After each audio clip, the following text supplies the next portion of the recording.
সাধনা দিয়ে আপনি যা সাধন করবেন, যা চাইবেন তাই হবে। ঠাকুরের কাছে একজন এসে বলছে, ঠাকুর আমি অর্থ মান যশ সব চাই। ঠাকুর বলছে, পাগল, ওইসব চাস না। বলছে, আমি সব চাই ঠাকুর, আমার সব লাগে।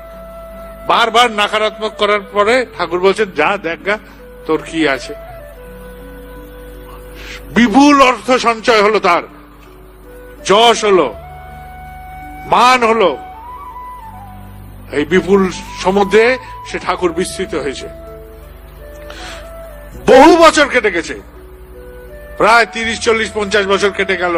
মাঝখান দিয়ে ফাঁকের কোথায় দিয়ে চলে গেল, তার আর ঠাকুর মাথায় নাই। সে সব ভুলে গেছে, অর্থ পেয়েছি, মান পেয়েছি, যশ পেয়েছি, সব ভুলে গেছে। একমাত্র ঠাকুরকে সে ভুলে গেছে, পেয়ে ভুলে গেছে সমস্ত কিছু। হঠাৎ একদিন তার স্ত্রীর বিয়োগ হলো, সন্তান হানি হলো, তার পুরো ব্যবসা ধূলিসাৎ হয়ে গেল। সে পথের ভিখারিতে পরিণত হলো মুহূর্তকালে। বাঁচাতে পারলো না, এই অর্থমান যশ তাকে বাঁচাতে পারলো না, সব ধূলিসাৎ। ভগ্ন স্বাস্থ্য, খোঁচা খোঁচা দাড়ি, একটা ভেঙে পড়া মানুষ। সে এসে পৌঁছালো ঠাকুরের কাছে কত বছর পরে। ঠাকুর চিনতে পারছেন? ঠাকুর তখন বৃদ্ধ। বলছেন যে, তুই অমুক না? লাগবে। প্রণাম করে সে চলে গেল। আর বলল কি, যে আমি অর্থমান যশ চেয়েছিলাম, আমি সব হারিয়েছি। আমি সেদিন ঠাকুর আমাকে বলেছিলেন অর্থমান যশ চাস না, আমি তার নিদর্শন। অর্থমান যশ চেয়ে আমার কি অবস্থা হয়েছে, এই আমার হাল, আমি সব হারিয়েছি। আর ঠাকুরকে যদি চাইতাম তাহলে সব পেতাম।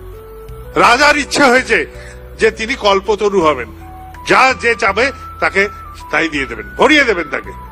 রাজার ইচ্ছা, রাজার ইচ্ছাতে প্রজাবৃন্দ রাজার কাছে আসছে, এসে বলছে যে প্রভু আজ আমাকে এই দিন।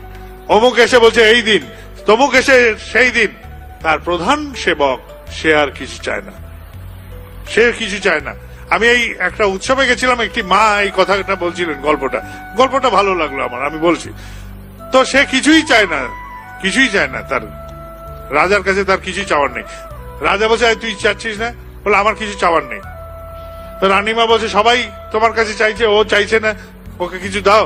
রাজা বলছে, হ্যাঁ রে, আমি তো কল্পতরু হয়েছি, আমার কাছে কিছু চা, তোর কি চাইবার আছে? বলে, আমার তো কিছু চাইবার নাই। তোর কিছু চাইবার নেই? বলে, না, আমার কিছু চাইবার নেই। বলে, আমি যখন কল্পতরু হয়েছে আমার কিছু দিতে হবে তোকে, তুই বল তোর কি লাগে। বলে, আপনি দয়া করে একবার আমার বাড়িতে চলুন, একবার। রাজা বলল, তাই হবে।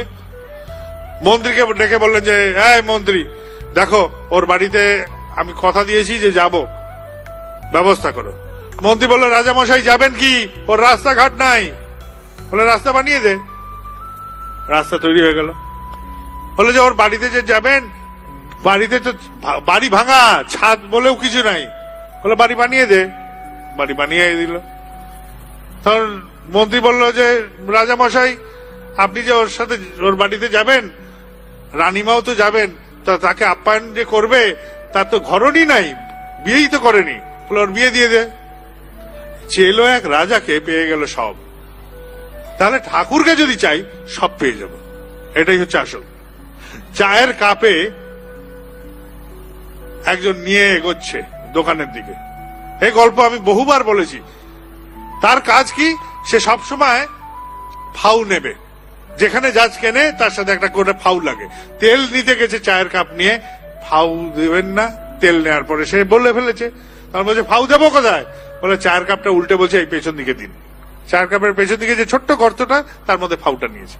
এদিকে উল্টে ধরাতে আসলটা তো পড়ে গেছে আগেই। এবার ফাউটাকে সে সামনে নিয়ে এগোচ্ছে। যখন ফাউকে উল্টে করে নিয়ে এগোচ্ছে, ফাউকে সামনে ওপরে করে, তখন জিজ্ঞেস করছে, তুই কাপ উল্টে যাচ্ছ কোথায়? বলে, আরে এটা তো ফাউ, আসলটা তো রয়েছে এখানে। বলে, কোথায় আসল?